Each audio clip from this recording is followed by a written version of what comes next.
देखत यहाँ बहनी रोज बड़की जिज्जी बरबरा थी। आज एक टाइम पहले आई गए तो आज बड़की जिज्जी आई ना। अरे दक्षिणा बहनी आई गयो। अरे ललका बहनी आई गन बड़की जिज्जी ना आई बहनी। अरे भाग तू दक्षिणा बहनी अपने सबका किंचा देर हो जाए तो बड़की जिज्जी बरबरा थी केतना। आज अपने देर के हजर जाए गोहरा एक परे का बड़की जिज्जी का अब से ऐसा लगता है गोहरा एक पर करे दक्षिणा बहनी।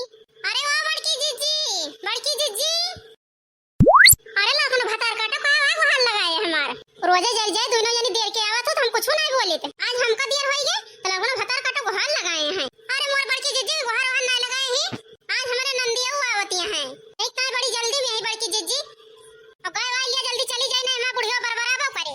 एक है हमारी बिटिया आवतियां ते भतार काटो गाय भी हैं। आई हो मोरी मैया का तो हम जानती ना रहन ललका बहनी। आई जल जा 10 मिनट पहले चली आई। अच्छा ठीक है बड़की जिज्जी कोनो बात नहीं ना हम जल्दी गाय लीन जाए और चला जाए। आखिर बड़की जिज्जी का हुआ वो आज ललका बहनी का बताई सावन महीना चलता है का जानती नहीं है। अरे बड़की जिज्जी तो सावन का महीना ला गया है तो वही चलता ही गाय देबे।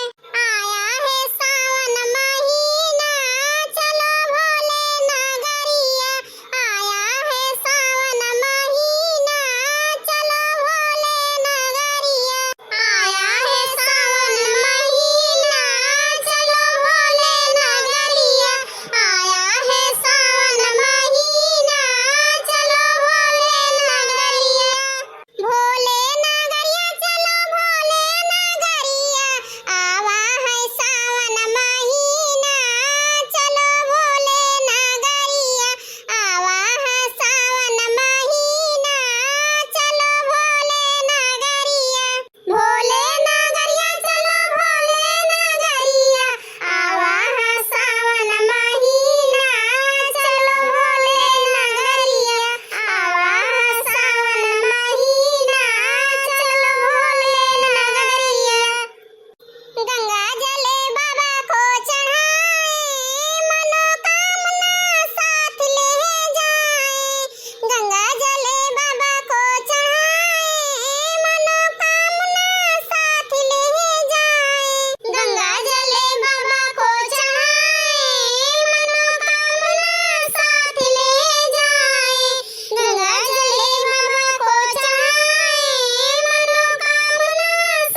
नीक नीक गौनई। अरे ललका बहनी ठीक है कहती है, अपन बड़की जीजी बहुत सहूरदारी है। अरे दक्षिणाओ बहनी बड़की जीजी पे कोनो जवाब ही नहीं ना, ये सब कोनो चीज नहीं ना बड़की जीजी के अंदर कितना जानत हूं। अपन बड़की जीजी सब कुछ जानत थी। अरे ललका दक्षिणाओ बहनी इतना ना बखन तो। अरे मोर बड़की जीजी सही में बहुत सहूर बात। अरे जय जय हमरे तो अक्को ना जान दे गौनैया। अरे ललका बहनी तो ही ना है, हमहू ना जान थे अक्को, खाली पुरवा ली थी बड़की जीजी सथवा। अरे दक्षिणाओ बहनी ठीक है कहती है, पुरवा लीन जात और अपने सब का एक सहूर है। अरे ललका दक्षिणाओ बहनी इतना ना बखान तो दोनों जनी टेंशन ना लिया। अब बड़की जीजी जितना ना होए उतना ना हमरे सता तोरा दोनों जनी खोए। अरे बड़की जीजी इतना सहारा दे दो बड़की जीजी बहुत करियो। अरे हां हां बड़की जीजी इतना सहारा तू दे दो बड़की जीजी उतना केहू ना दे। अरे दक्षिणाओ बहनी ऐसा ना कहा। अब देखा भैया बहनी है अपन गौनैया सुनील पूछ लिया नीक लाग कि नहीं लाग। हां तो भैया बहनी है हमारे बड़की जीजी गौनई कैसे लाग कमेंट में जरूर बतावत जाया। और हमारे बड़की जीजी गौनई अच्छी लागत होए तो सब्सक्राइब लाइक शेयर कर ना भूलत जाया। हां भैया बहनी है इतना ध्यान दे बड़की जीजी वीडियो ज्यादा से ज्यादा शेयर करा, प्यार दुलार दिया, आशीर्वाद दिया। यही तरह बड़की जीजी गौनई गावत रहे और बड़की जीजी गौनई का आप सभी आनंद उठावत रहे। कमेंट में जरूर बताओ जाइए आप सबका कैसे गौनई सुने का है। आज के इतने भैया बहनी और मिले बगले गौनई में, तब तक के लिए बाय बाय।